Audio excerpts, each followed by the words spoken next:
We have not spent a lot of time talking about COVID lately, understandably. At least it seemed understandable because we haven't heard a whole lot from anybody government-wise about this up until this week. And all of a sudden, Dr. Luc Boileau gave a press conference and talked about the fact that we have basically been ignoring the fact that COVID is very much still out there. In fact, I heard that number and I thought, whoa, 10 people a day on average die from COVID, even now in this province. And I thought we need to go back to this, for that reason, just to remind people COVID is not done with us, though we may think it is. And then to talk about a new study that shows, and this floored me as well, how many Canadians, even now, are battling long COVID. So you could have had COVID in 2020, 2021, and for so many people, they are still seeing symptoms from that COVID even now. The most, the most common ones being brain fog, shortness of breath, fatigue, etc. So we thought we'd check in with Dr. Christopher Labos just to get you updated on all of this. Dr. Labos, thanks for being here this afternoon. Oh, my pleasure. Let me go from back to front. Let's start with this idea of long COVID and the fact that there are so many Canadians, and I think the figure cited was 3.5 million Canadians still dealing with effects from this. What do we know? The unfortunate reality is that we don't have much in terms of treatment with regards to long COVID. I mean, we know that it is a thing. We know that there are a fairly large number of people who, even after the initial infection clears their system, they are left with long-term symptoms, whether it's the loss of sense of smell or a chronic cough, or even some of the more severe things like arrhythmias and, decreased exercise tolerance and shortness of breath or brain fog, like you mentioned. There are symptoms that persist long after the infection is gone. And if you're one of the people that didn't have any of these things, then that's good. But we know that it's, somewhere around 10% of people who get sick are going to have persistent symptoms that can last for many months, even past 1 year. And in, unfortunately, the most severe cases, even lasting now close to 4 years after the initial infection. So it is not a trivial infection, even if most people usually recover fairly quickly. That's my mom. My mom is. It'll be almost 4 years at the end of January, beginning of February, and I think the thing is exactly what you said. There's so much unknown, and so trying to treat it is a bit of a mystery too. Have you seen anything like this before, Dr. Labos? Like in terms of a virus that continues to linger and have effects like that for so long afterwards?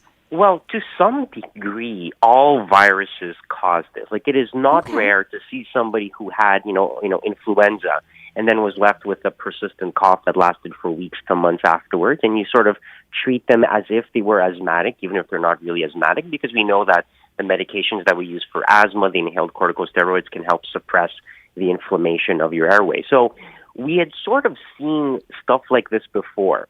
It's just that prior to this, these were relatively rare, that these were easy to ignore and maybe not something that people thought about.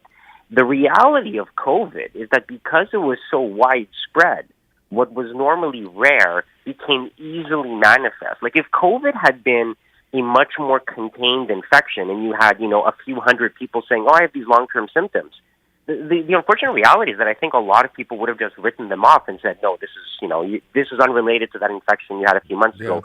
That's implausible. But the fact that so many people got sick simultaneously just made it obvious and impossible to ignore. And I think it's really cemented in our minds, like, no, people can have long-term disabilities from infections.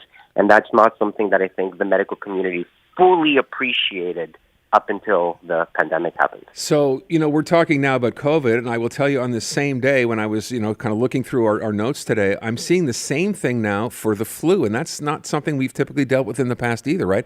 Basically, long flu. You figure you're done after a week or two. We see now people who months later continue to have symptoms from that as well. Well, the flu is not a benign illness. And whenever people say, like, COVID is just a bad flu, I mean, don't forget, the flu is pretty bad. The flu kills, 3,000 people every year in Canada. It is not a benign infection. And so COVID is just worse than that, in that it's more severe and more contagious. So all infections are causing you illness, right? And while most people are going to recover, repetitive infections are probably not great for you either. And so this is the challenge with regard to COVID. I mean, you often hear this, criticism from people like, why are you still scared about COVID?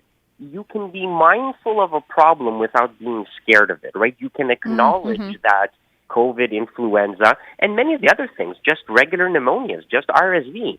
Like, these are problems that put strain on our healthcare system. You can acknowledge that reality and take steps to fix it without actually being scared about a problem. You don't have to be scared of a problem to want to try to deal with it. And I think that's the situation we're in now, because COVID is putting a lot of strain on the healthcare system. A lot of people are getting sick, and it would be denying reality not to appreciate the acute, but also the long-term disability that's coming with this infection.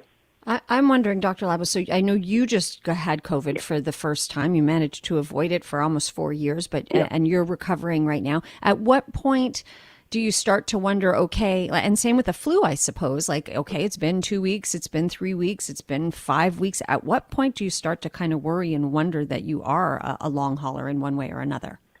Well, the official definition, and this is part of the problem with long COVID, is that there are multiple organizations with slightly different definitions. But, if something that's lasted for more than 3 months, then you are technically in the definition of referring to long COVID or, long-term consequences post-COVID infection. The question becomes, what do you actually do with it? A lot of the symptoms will get better with time, and a lot of the symptoms are treatable. So if you have a chronic cough, it might be necessary to get inhalers, puffers, the same type of things that we use to treat asthma or COPD. If you're having arrhythmias, and I had quite a few patients refer to me for arrhythmias, there are medications that we can give to either suppress the arrhythmias or slow the heart rate down to make you feel better, and eventually these things will subside. So there are treatments for the various problems that exist out there. The problem is that there's no single treatment for long COVID, because the reality is long COVID is not one thing. It's a general term that we use for a constellation of symptoms, because the virus does tend to affect everybody differently. But if there's some good news here, it's the fact that at least research is being done on long COVID specifically, so maybe there are some cures around the corner. It certainly could be, and I think that's also one of the positives to have come out of this, the realization that these long-term, what we assume to be long-term inflammatory changes that occur with COVID, at least now there is research in it, and the hope is that this is going to also help not just people who suffered from long COVID, but people who suffer from like fibromyalgia and chronic fatigue syndrome, a lot of these other poorly defined, not very well-researched conditions where we just didn't have enough data to sort of do anything about it. And the hope is that the knowledge we glean from long COVID is also going to be transferable to some of these other problems as well. We don't know. We'll see, but hopefully. Okay. I bet it's been so interesting for you finally having it. You've been talking about it with us for so long, and then to experience it yourself. I'm somehow thinking he didn't need to have it to be able to really... That's true. That's true. I could have done without it. I could have done without those days where I was in bed. I mean, it wasn't a particularly bad infection, but I was not good for a couple of days.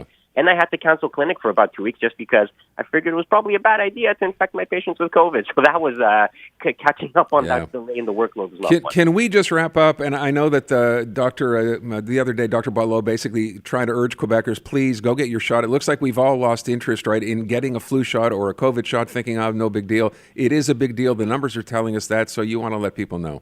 Yeah, absolutely. Listen, I mean, again, it may not protect you from getting sick, but it's going to make the difference between you going to hospital and you not going to hospital very likely. And trust me, you do not want to go to hospital right now. If you can stay out of hospital, consider that a good investment of your time. Dr. Chris Labos, thank you so much. Appreciate it, Chris.